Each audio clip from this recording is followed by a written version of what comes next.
कैसे एक mysterious object एक के बाद एक साइंटिस्ट की मौत की वजह बन रही थी, एक कर्स चीज जिसे शायद इंसानों को कभी हाथ नहीं लगाना चाहिए था। साल 1945 साइंटिस्ट कुछ एक्सपेरिमेंट कर रहे थे उसी चीज के साथ, लेकिन उनसे हो गई एक छोटी सी गलती। With in fraction of second उस रूम के चारों तरफ नीला रोशनी। उस साइंटिस्ट को पता चल चुका था कि मॉन्स्टर जाग उठा है और उनकी मौत निश्चित है। ये इंसिडेंट हुआ था साल 1945 में वर्ल्ड वॉर 2 खत्म होने के बाद। लेकिन कॉन्टेक्स्ट सेट करने के लिए एक इंटरेस्टिंग इंफॉर्मेशन बतानी जरूरी है। क्या तुम्हें पता है हिरोशिमा नागासाकी के ऊपर न्यूक्लियर बॉम्ब ब्लास्ट के बाद भी अगर जापान ने सरेंडर नहीं किया होता तो अमेरिका के पास नेक्स्ट प्लान क्या था? उसी से शुरुआत होती है इस कहानी की। वर्ल्ड वॉर 2 के दौरान यूएस मिलिट्री ने 2 एटम बॉम्ब्स जिसे कोड नेम दिया गया था लिटिल बॉय और फैट मैन फेंका गया जापान के हिरोशिमा एंड नागासाकी के ऊपर। 2 लाख लोगों की तुरंत मौत हो जाती है। जापान ने सरेंडर किया और वर्ल्ड वॉर 2 खत्म। अगर जापान सरेंडर नहीं किया होता तो यूएस के पास एक तीसरा एटम बम था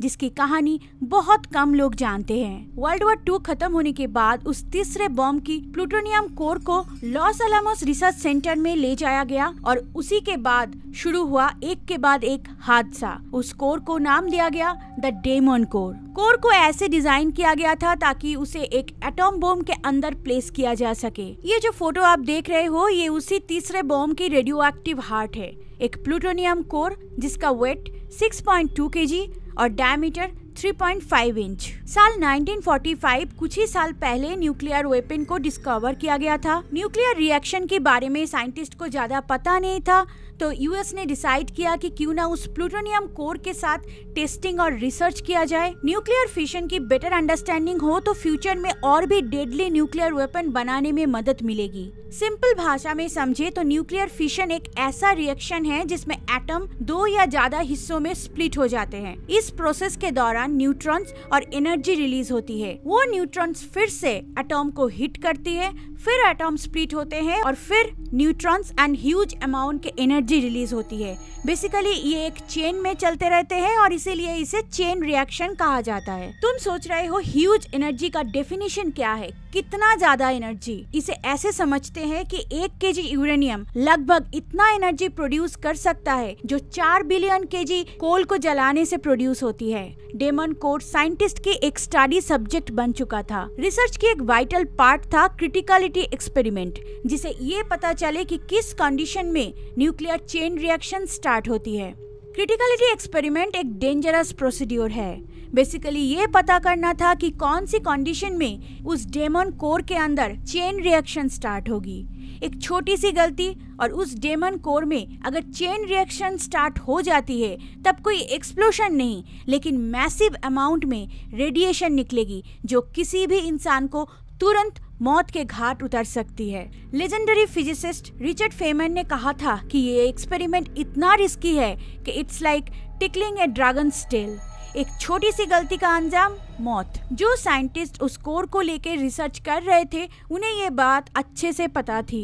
उन्होंने उस न्यूक्लियर वेपन को बनाया था जो दुनिया की सबसे बड़ा वॉर वर्ल्ड वॉर 2 को खत्म किया। उस वेपन को बनाने के दौरान वॉर चल रही थी तो जल्दबाजी में उन साइंटिस्ट ने कोई भी सेफ्टी प्रिकॉशन फॉलो नहीं किया था और वही पुराने हैबिट के साथ वो लोग उस हाईली रेडियोएक्टिव मटेरियल को विदाउट एनी प्रिकॉशन हैंडल कर रहे थे। आज के टाइम में होते तो स्पेशल टाइप के सूट और बेस्ट प्रैक्टिसेस को फॉलो करते, लेकिन 1940s के टाइम ऐसा नहीं था। अभी तो रेडियोएक्टिव चीजों के ऊपर ब्लैक एंड येलो कलर की ये सिंबल लगाई जाती है। उस जमाने की एक फोटो तुम्हें दिखाती हूँ। पता है वो लोग क्या लेके जा रहे हैं? उस बॉक्स के अंदर है radio active plutonium core. Middle में जो है उनका नाम था हैरी डैग्लियम। वो वही फिजिसिस्ट है जो उस डेमन कोर को लेकर रिसर्च करने वाले थे। ये फोटो लेने के 64 डेज के बाद 24 साल की हैरी डैग्लियम की मौत हो चुकी थी। हैरी डैग्लियम क्रिटिकलिटी एक्सपेरिमेंट में इन्वॉल्व थे। उनके एक्सपेरिमेंट प्रोसीड्यूर सिंपल था। कोर के चारों तरफ न्यूट्रॉन रिफ्लेक्टिंग ब्लॉक्स रखा गया ताकि न्यूट्रॉन्स रिफ्लेक्ट होके वापस आए और फिर कोर को हिट करे, जिससे न्यूक्लियर फिशन रेट बढ़ने लगे और कोर कोर क्रिटिकलिटी लेवल के करीब पहुंचे। शुरुआत में ये एक्सपेरिमेंट अच्छी चल रही थी।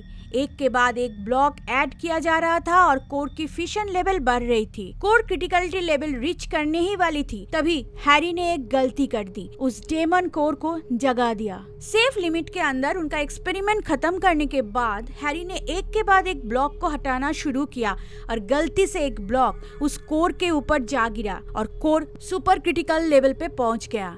हैरी ने फ्रैक्शन ऑफ सेकेंड के अंदर ही वो ब्लॉक हटा दिया था, लेकिन तब तक बहुत देर हो चुकी थी। मैसिव रेडिएशन डोज उनके डीएनए को डैमेज कर दिया। रेडिएशन पॉइजनिंग से तुरंत मौत नहीं होती है, पहले तो फ्लू लाइक सिम्टम्स, वॉमिटिंग और डायरिया। इसके बाद क्या होने वाला था वो डिपेंड करता है रेडिएशन डोज के ऊपर। कंफ्यूजन, सीजर, ब्लिस्टर, फीवर और उसके बाद ऑर्गन फेलियर। 25 दिन बाद उसकी मौत हो जाती है। इतिहास का वो पहला इंसान जिसके न्यूक्लियर क्रिटिकलिटी एक्सीडेंट में मौत हुई थी। इस घटना के 9 महीने बाद एक नया असाइनमेंट शुरू हुआ उस डेमन के साथ। एक साइंटिस्ट के मौत के बाद इस बार भी कोई सेफ्टी मेजर नहीं लिया गया। कैनेडियन फिजिसिस्ट लुइस स्लॉटिन काफी बार क्रिटिकलिटी एक्सपेरिमेंट कर चुके थे। इनफैक्ट वो ये एंजॉय करते थे।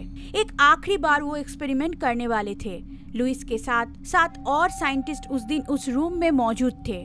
ब्लॉक की जगह लुइस ने कोर को एक न्यूट्रॉन रिफ्लेक्टिंग स्फीयर के अंदर रखा। ये एक्सपेरिमेंट काफी सेफ होता अगर दोनों स्फीयर के बीच के गैप को मेंटेन किया जाता। उस गैप्स के थ्रू इनफ न्यूट्रॉन रिलीज हो जाते जिससे वो कोर सुपर क्रिटिकल स्टेज में पहुंचता ही नहीं। ऐसे एक्सपेरिमेंट के दौरान दोनों स्फीयर के बीच स्पेसर यूज करना चाहिए था, लेकिन लुइस ने सिर्फ एक स्क्रू ड्राइवर का यूज किया। इसी तरीके से उन्होंने कई बार इस एक्सपेरिमेंट को किया था, लेकिन 21 मई 1946 के दिन लुइस के हाथ से स्क्रू ड्राइवर स्लिप हो गया और वो स्फीयर बंद हो गया। इमीडिएटली स्टार्ट हो गया था चेन रिएक्शन। एक ब्राइट नीला रोशनी और हिट, वो कोर फिर से जाग उठा था। एग्जैक्टली वही जो हैरी ने 9 महीनों पहले किया था। लुइस ने इमीडिएटली स्फीयर को हटा दिया, लेकिन एज एक्सपेक्टेड बहुत देर हो चुकी थी। लुइस ने देखा कैसे हॉरिबल वे में हैरी की मौत हुई थी। उन्हें पता था कि उन्होंने क्या कर दिया। मोर इम्पोर्टेंटली आगे क्या होने जा रहा था। एग्जैक्टली यही 4 वर्ड्स कहा था लुइस ने, well that does it. Massive radiation dose मिला था लुइस को। 500 रेम डोज को डेडली माना जाता है। लुइस के केस में वो था 2100 रेम, जो हैरी से भी कई गुना ज्यादा। उसके हाथ नील हो गए और हाथों पर ब्लिस्टर्स। बॉडी के इम्यून सिस्टम खत्म। लुइस कोमा में चला गया और सिर्फ 9 दिनों के अंदर लुइस मर चुके थे। उस रूम में उस दिन बाकी जो 7 साइंटिस्ट मौजूद थे उनको भी रेडिएशन पॉइजनिंग हुआ था, लेकिन रेडियो एक्टिव एमिशन सोर्स से जितना दूर रहोगे इंटेंसिटी उतनी ड्रॉप हो जाती है। लुइस के अलावा किसी और को क्यूट रेडिएशन सिकनेस नहीं हुई। 2 साइंटिस्ट के कुछ सालों बाद रेडिएशन रिलेटेड इश्यूज के कारण मौत हुई थी। उस एक्सपेरिमेंट को बैन कर दिया गया। 1964 में इस डेमन कोर को मेल्ट कर दिया गया किसी और वेपन में यूज करने के लिए। मतलब किसी और न्यूक्लियर वेपन के अंदर वो डेमन आज भी जिंदा है।